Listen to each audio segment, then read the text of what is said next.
Boa tarde, eu sou a Capitã Luciana Soares, do Corpo de Bombeiros aqui do Estado de São Paulo. E eu estou aqui para dar algumas informações, algumas dicas em relação a alguns acidentes que poderíamos evitar, principalmente na cozinha, e que aí causam alguns transtornos bem interessantes que vão poder te prejudicar. Eu vou usar uma linguagem simples para que você entenda.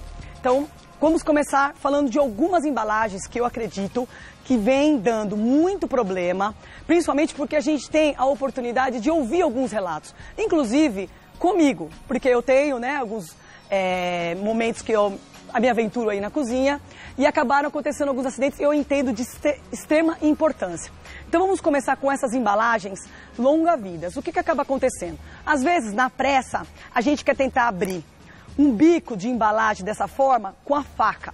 Então o que acaba acontecendo? Você não tem controle, muitas vezes, não tem noção e acaba usando a faca do lado contrário, vindo na direção dos seus dedos, da sua mão, e isso pode ser motivo de um acidente. Tanto quanto, principalmente, nas embalagens de leite, como dessas de molhos, de cremes, né, de leite. Então, isso é motivo de acidente comum e a gente tem que tomar cuidado.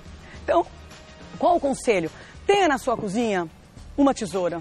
Você vai lá, vai cortar a embalagem e você vai evitar que aconteça esse acidente. Então, evite abrir essas embalagens com faca. O motivo de acidentes envolvendo embalagem longa-vida é muito comum utilizando faca. Uma outra embalagem que também vem dando muito problema são essas embalagens que tem esse anel que, graças a Deus, vieram para facilitar a nossa vida. Por quê? Porque isso daqui você não precisa utilizar o abridor de lata.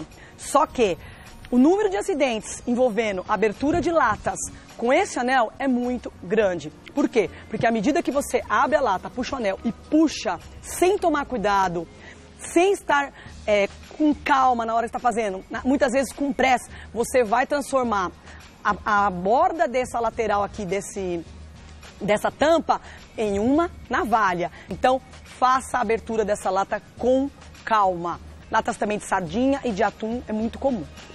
Um próximo passo seria os alimentos em geral. Então, muitas vezes, quando a gente vai cortar alimentos, cenoura, mandioquinha, batata, ou utilizamos o descascador ou utilizamos a faca. Então, aqui nós temos um exemplo da mandioca, uma raiz, e você precisa estar consciente de que quando você vai descascar uma mandioca, você tem que tomar muito cuidado.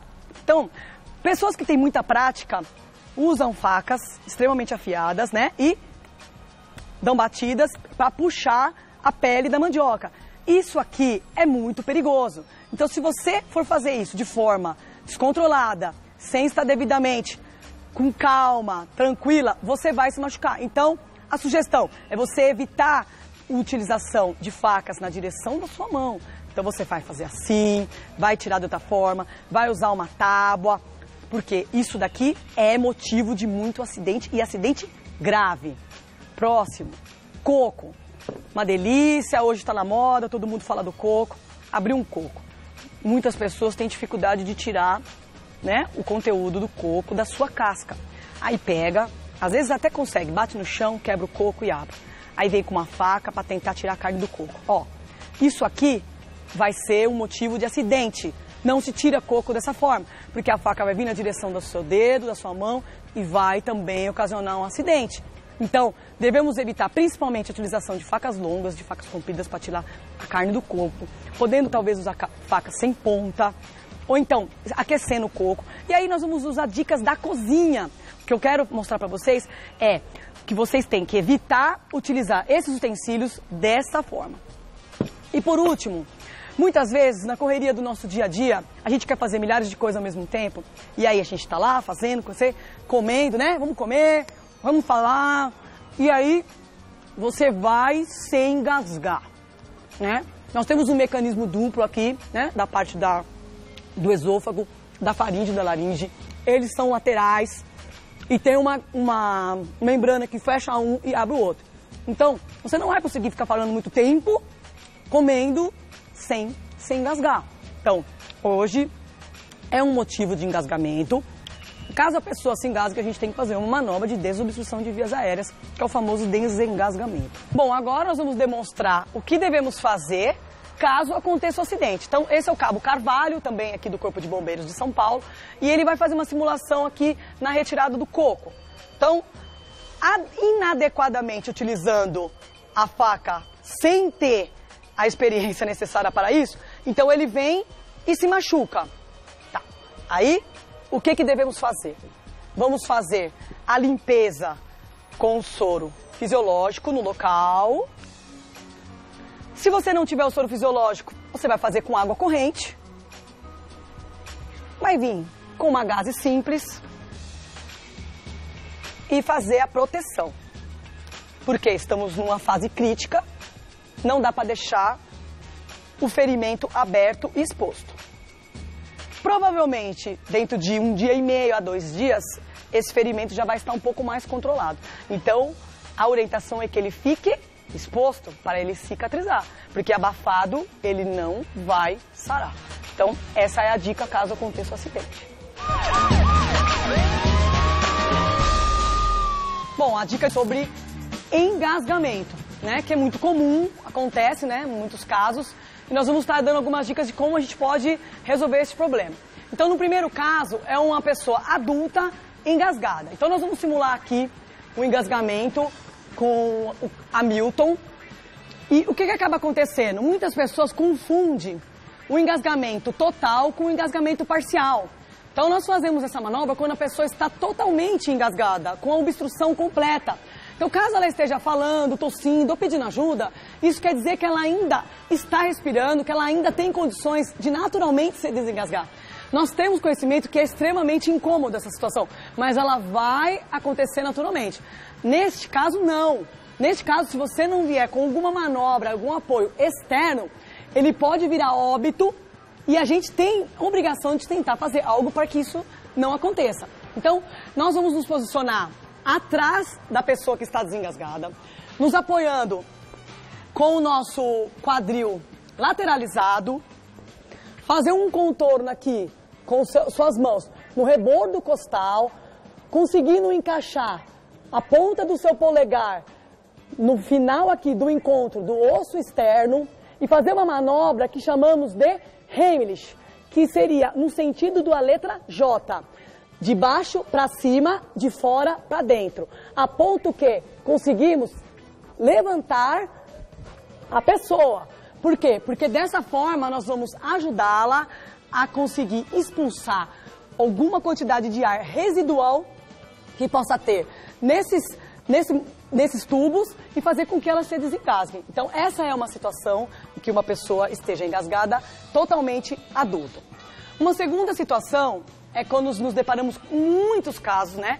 O Corpo de Bombeiros recebe inúmeras ligações com crianças recém-nascidas engasgadas, com leite, com a própria saliva. Então, qual é as manobras indicadas para a gente fazer essa desobstrução? A gente sabe que é uma situação extremamente complicada, extremamente... a mãe está nervosa. Então, o que a gente gostaria de dizer? Tem que tentar manter a calma, tem que tentar manter a cabeça no lugar, porque isso é muito importante. Então, o que acaba acontecendo? Você tem que posicionar essa criança nos seus braços, de forma que a cabeça fica abaixo do nível do corpo, manter a boquinha da criança, do nenê, aberta com os seus dedos, posiciona. E se você tiver uma cadeira ou um sofá próximo, não tem problema, você pode usar isso para ajudar na manobra e vai dar tapas no meio das suas costinhas. Eu posso dizer que nas primeiras pancadas vai já acontecer a desobstrução, principalmente quando é leite, que é muito comum, que é a única fonte de alimento dessas crianças. Então, a possibilidade de você conseguir colocar a criança na sua perna, de forma que a cabecinha fique abaixo do tronco e fornecer pancadas escapulares, vai resolver esse problema. Então, essa é uma segunda situação. E a terceira situação é quando você está sozinho em casa, não tem ninguém para te auxiliar e venha se engasgar completamente. Então, pode acabar acontecendo. Então, o que você pode fazer para tentar amenizar esse problema? Utilizar também uma cadeira e posicionar o mesmo ponto onde a gente faz a manobra de Heimlich, que seria no final aqui do externo, né, do processo tifoide, e soltar o seu tronco para baixo.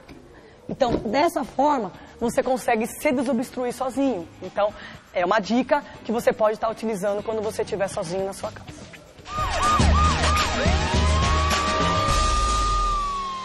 Agora nós vamos comentar um caso que é muito comum, né? O Corpo de Bombeiros também recebe inúmeras chamadas nesse sentido, que é o caso de uma parada cardiorrespiratória, né?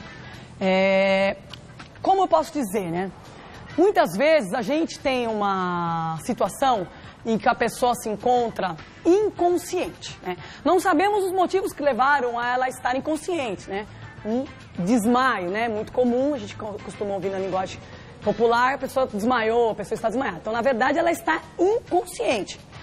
E se ela estiver em inconsciência e com ausência de batimento cardíaco, nós podemos dizer que essa pessoa se encontra com uma parada cardiorrespiratória. Então, como conseguimos constatar que essa pessoa está com ausência de batimento cardíaco? Fazendo, né, a constatação pela artéria carótida ou pelo pulso radial. São alguns locais que você consegue identificar se a pessoa está com batimento cardíaco ou não. Eu estou fazendo do lado de cá, próximo a mim, porque não devemos fazer do lado contrário, porque se a pessoa não estiver em parada e provavelmente ela vir a acordar, ela vai se sentir mal sentindo que ela está sendo enforcada. Então os nossos protocolos nos orientam para a gente fazer do nosso lado para não trazer esse transtorno para a vítima. Então, constatando a ausência de batimento cardíaco, nós devemos iniciar manobras de reanimação cardiopulmonar. E é muito importante você saber que quanto mais rápido você iniciar essas manobras, maior é a chance dessa vítima sobreviver. Porque nesse sentido, ela está considerada em morte clínica. E essa morte clínica é reversível. Então nós devemos sim proceder, pessoas leigas, com um pequeno conhecimento, fazer essa reanimação cardiopulmonar. E o que é importante frisar?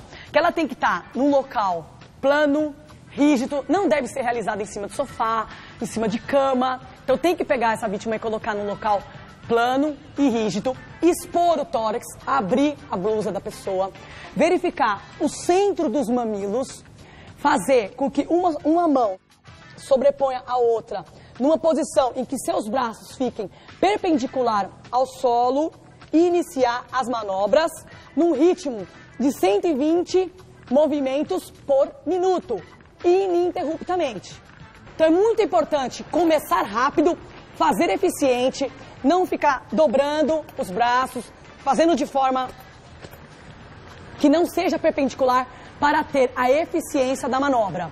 Uma outra coisa muito importante, se tiver uma outra pessoa junto e puder revezar essas manobras, é muito interessante, porque toda situação é extremamente extenuante e você provavelmente não vai ter condições de ficar muitos minutos fazendo essa manobra e ela vai cair a eficiência.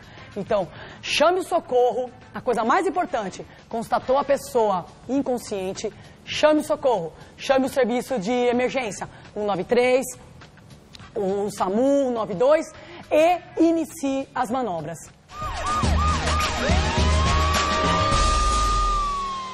Bom, então essas foram as dicas de hoje, espero que tenham sido proveitosas, né? E até a próxima.